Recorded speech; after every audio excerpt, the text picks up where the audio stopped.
Today we're going to experience together Barolo Brunate, a Barolo Cru that in my opinion raises great expectations.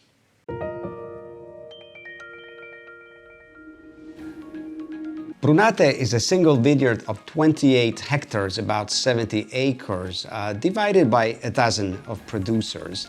It stretches in elevation from the bottom of the valley at 230 meters all the way up to 400 meters. And interestingly enough, Brunate is divided between two municipalities. The lower part belongs to Barolo, about 1/3 of it, and the higher part, about 2/3 of it, belongs to La Morra. When you drive from Alba to Barolo and the road starts to pick up towards the Barolo village, you will see Canubi on your left and Brunate on your right. The soil is the classic Tortonian, the so-called Sant'Agata marl, like we have in most of the central part of Barolo. But when it comes to Brunate, there is a fundamental question. What shall we expect from a Barolo Brunate? Something more like the other Barolos from Barolo itself, classic, full-bodied, deep and elegant, or the cooler, fresher, more airy Barolos from the upper part of La Morra? The only way to answer this question is to uncork a bottle of Barolo Brunate, and I've chosen one from a colleague of mine whom I respect. So I opened the bottle and decanted the Barolo as we're waiting for it to be aired out. You know, I'd like to remind you that the name Brunate is one of those single vineyard names that have existed for a long time. They go down in history, many centuries. And even Lorenzo Fantini mentions Brunate in his work of the late 19th century.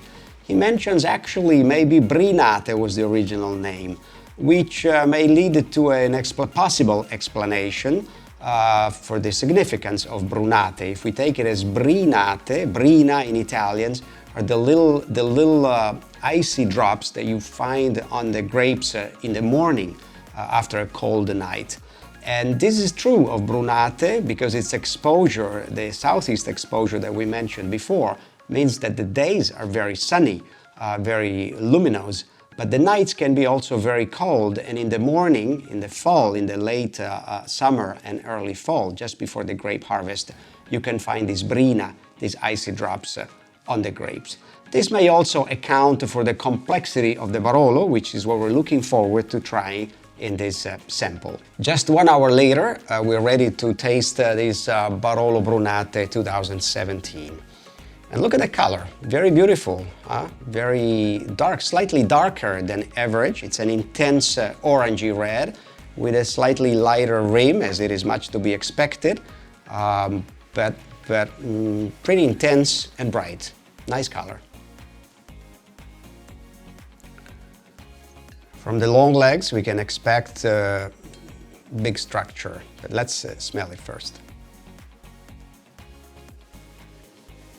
There's plenty already for a nice young Barolo. There's plenty of rich bouquet, starting with a floral element, very delicate violet, like we can find often in Nebbiolo and Barolo. But soon afterwards, red berries become dominant. And there's a prevalence of red berries, and in particular orange peel, like candied orange peel. There's a citric component in this bouquet which is dominant, and then soon afterwards followed by spicy elements, plenty of vanilla and cinnamon. So it's already very complex for a young Barolo that was just released. There's plenty here, very interesting.